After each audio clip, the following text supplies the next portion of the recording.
Biasanya itu kerjaan cowok loh. Itu biasa. Oh ternyata cewek kayak gitu. Oke, setelah dilipat dibuang. Sama aja dong.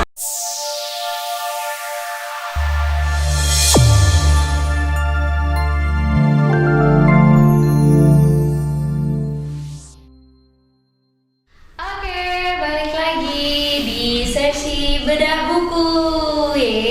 Yeay. Oh gitu sih. Jalan terus loh.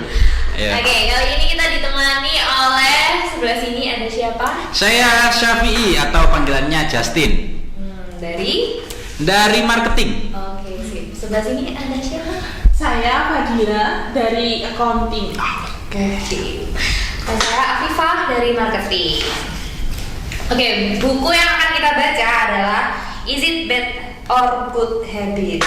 Yaitu bagaimana rutinitas dan kebiasaan dapat mempengaruhi kehidupan. Gitu. Yang akan kita bahas adalah bab 4, yaitu Change Your Bad Habit atau rubah kebiasaan buruk. Gitu. Menarik banget ya yang dibahas. Menarik ya. banget, siap. Oke. Terus yang pertama nih, apa tuh? Nah, di sini ada sebuah kutipan nih. Barang siapa yang mengenali dirinya akan lebih sibuk membenahi dirinya sendiri daripada mencari kesalahan orang lain gitu.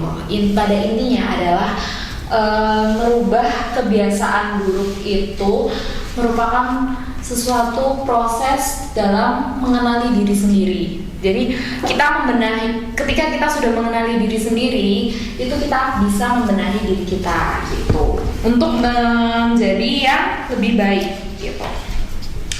Kalau dari Mas Pi sendiri gimana tuh? Punya kebiasaan buruk nggak? Biasanya ya kalau di tahap interview itu kan biasanya kita ditanyain kekurangan sama kelebihan. Nah kebanyakan orang itu nggak tahu atau nggak bisa jawab ketika ditanyakan apa kekuranganmu, termasuk saya gitu. Jadi kalau ditanyakan kekurangan atau bahkan ya habit badnya atau bad habitnya, saya itu apa ya? Mungkin ini. Jadi ketika setelah bangun subuh kemudian sholat, nah itu biasanya saya tidur lagi. Nah, Itu bad habit saya. Itu biasanya kebanyakan orang gitu. Oke, siap. Jadi bad habit yang udah menjerumus atau apa ya? Ya menjalar lah ke yang lainnya gitu. Banyak yang melakukan. benar-benar. Kalau dari Mbak Fadil sendiri? Kalau bad habitku itu biasanya aku lebih ke mageran sih Mbak. Males sih gitu. lebih tepatnya. Apalagi kalau udah di atas kasur ya gitu. Apalagi pulang kerja capek gitu ya, udah di atas kasur itu terus males ngapa-ngapain. Bahkan kebiasaan buruk itu menurutku bisa dilihat dari hal kecil ya. Itu tadi kayak pulang kerja terus habis itu udah capek terus rebahan. Jadinya kayak nggak cuci muka gitu loh. Itu kan sesuatu yang menurutku kebiasaan buruk ya, kalau nggak bersih muka gitu kan. Dan itu kalau Dasar pemalas. Gimana ya? Kasur itu kayak kita itu ada magnet dengan kasur gitu ya. Jadi julukan baru kamu ya, pemalas. Oke, siap. Terus di sini juga ada tuh kendala untuk kita merubah dari yang bad habits menjadi good habits atau kebiasaan baik, itu adalah datang dari dalam maupun luar diri kita. Nah, di sini juga dijelaskan bahwa kendala itu bisa datang dari dalam maupun luar diri kita. Nah, kendala-kendala itu juga bisa menjadi resiko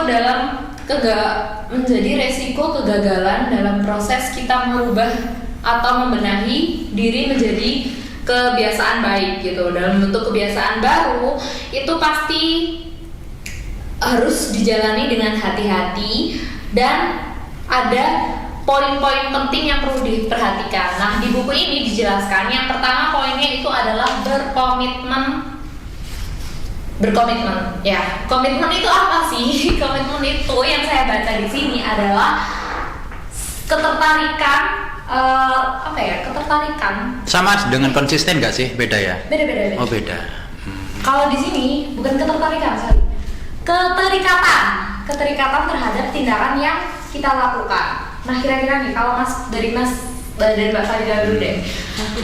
Pernah nggak sih berkomitmen untuk merubah sesuatu yang ada pada diri Mbak Fadila? Maksudnya nih, tindakan ya, kayak pengen merubah apa atau ingin melakukan apa, berkomitmen untuk melakukan apa gitu. Oh, ada sih Mbak. Apa? Itu salah satunya juga males yang tadi ya Mbak ya. Oh, malas. Itu kan habit ya. Hampir itu bisa jadi hampir setiap hari gitu. Kadang itu saya juga pernah bikin komitmen kayak gini. Wah, saya mau nih kayak mengurangin itu gitu. Meskipun itu sulit ya Mbak ya. Itu beberapa kali itu saya coba dan bisa gitu. Meskipun masih ada kayak hari-hari dimana memang itu saat itu kayak memang lagi capek lagi nggak enak badan, mungkin itu aku beberapa kali ada miss di situ gitu. Tapi kalau bisa kalau bisa itu aku setiap kayak pulang kerja itu langsung kayak mandi gitu, biar kayak biasanya kalau udah di kasur itu malas mandi gitu. Bener-bener. Itu salah satunya. Kalau dari yang saya baca ini, dari kita misalnya kita udah berkomitmen nih, itu akan menjadi sebuah kebiasaan. Nah, Iya. ketika kita sudah menjadi kebiasaan, itu akan menjadi kebisaan. Nah, ketika kita sudah bisa, itu akan menjadi kesuksesan gitu. Jadi bisa berubah gitu loh.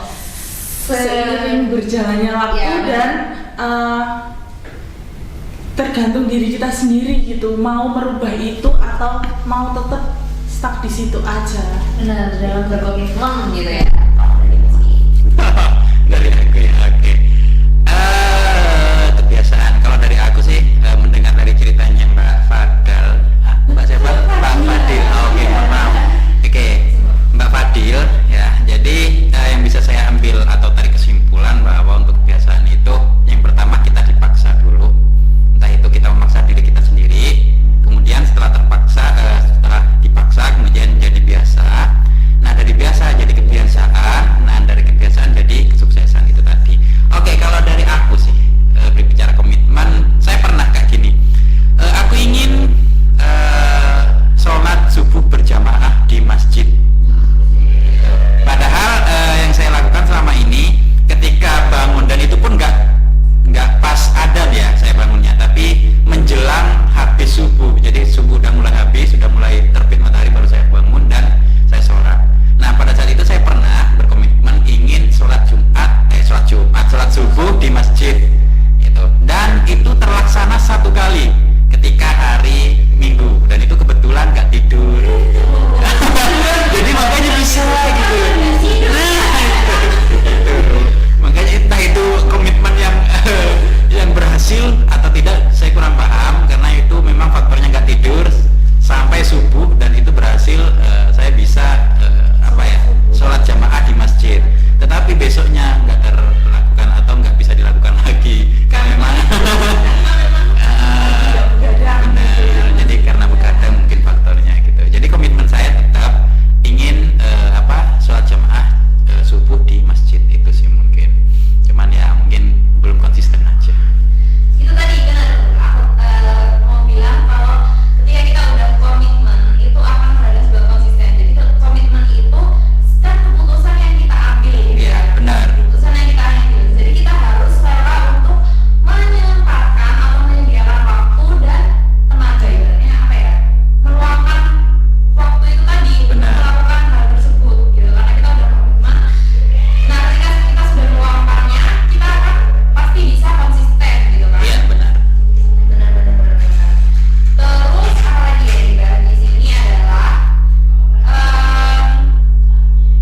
kekuatan komitmen. Berarti kekuatan komitmen Mas Vicky tadi Masih kurang. Kalau dari saya sendiri masih kurang, benar. Karena memang faktor berhasil keinginan tadi, karena memang begadang. Nggak mungkin saya begadang tiap hari. Tapi ada tips lain Mas Vicky. Bisa pakai alarm. Nah, Itu benar. Kamu tahu nggak sih alarmku sampai berapa? 10. Setiap 5 menit saya kasih alarm, benar. Tapi yang terjadi apa? Alarm terakhir yang bisa membangunkan saya.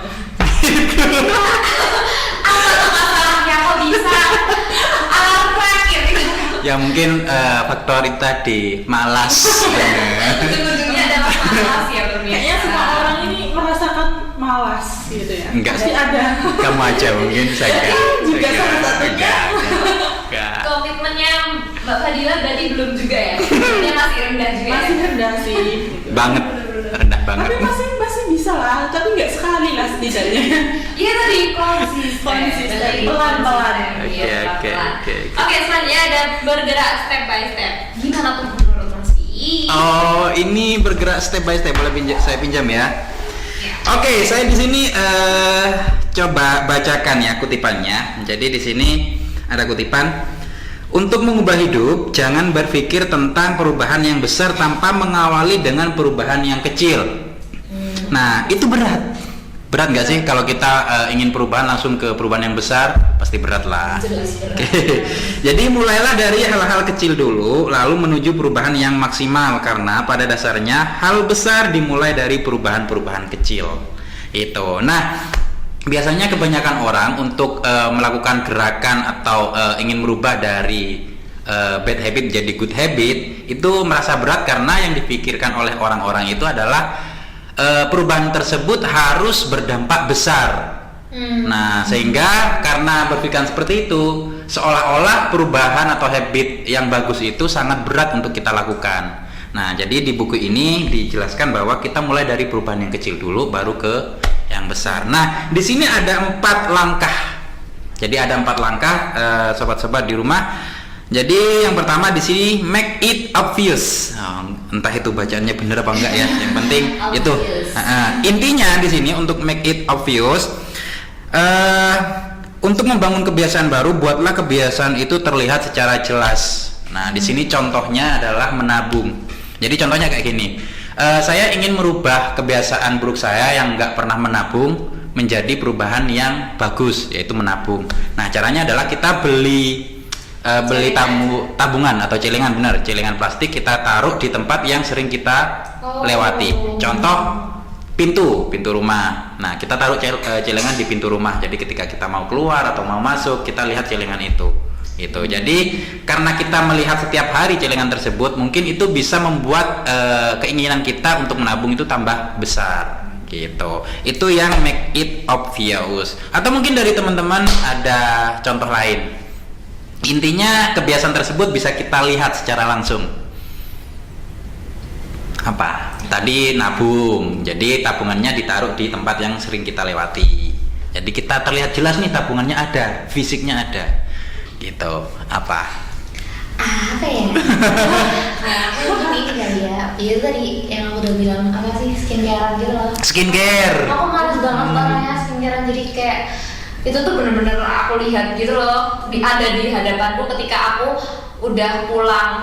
Jadi kalau pulang itu kan udah masuk kamar, terus gitu cuci kaki, rebahan, terus ngeliat aduh males banget skincare, tapi karena harus bersih muka gitu kan, jadi aku itu ada di meja sebelah samping pintu pas. Jadi skincare-nya ada di samping pintu gitu ya, masuk. Ada di meja gitu. Kalau dari Mbak Fadal, Mbak Fadil, Apa ya? Aku ya bingung ya. sama biasanya tiap cewek biasanya sama nggak sih? Iya sih, kalau untuk skincarean itu ya bener, salah satunya malas itu tadi ya. Aku lebih ke ini sih, kalau untuk skincare itu tetap aku taruh di tempatnya gitu. Cuma yang biar aku nggak malasnya itu cuci mukanya. Mungkin gini, mungkin ditambahkan kaca aja. Mungkin kalau cuma skincare aja, ternyata skincare-nya habis ya, masa kita mau skincarean enggak kan? Mungkin kalau kaca, kita ngelihat wajah kita sendiri, loh kok wajahku kelihatan sumpek ya?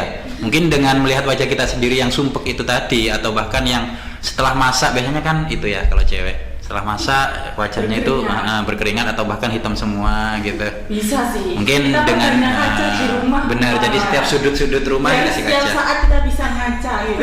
Oke, ya. Itu sajadah sih ya. Sejadah. Itu biasanya kalau aku sih sajadah kan biasanya dilempit ya. Iya. Enggak, biasanya tak tahu. Lempit, dilipat ya, dilipat. Dilipat, biasanya kan dilipat, digantung gitu ya. Itu biasanya ya wis tak taruh bawah biar inget gitu, kayak contoh. Aneh ya. Biasanya itu kerjaan cowok loh. Itu biasa. Oh, ternyata cewek kayak gitu. Ya biar itu masih berantakan. Ya tetap masih dilipat, cuma tetap di bawah setelah dilipat dibuang. Sama aja dong. Oh, enggak ya. Oke, itu contoh dari make it obvious. Ya, jadi terlihat jelas. Oke, yang kedua di sini adalah make it attractive. Wah, gitu ya. Mohon maaf, language-nya agak itu.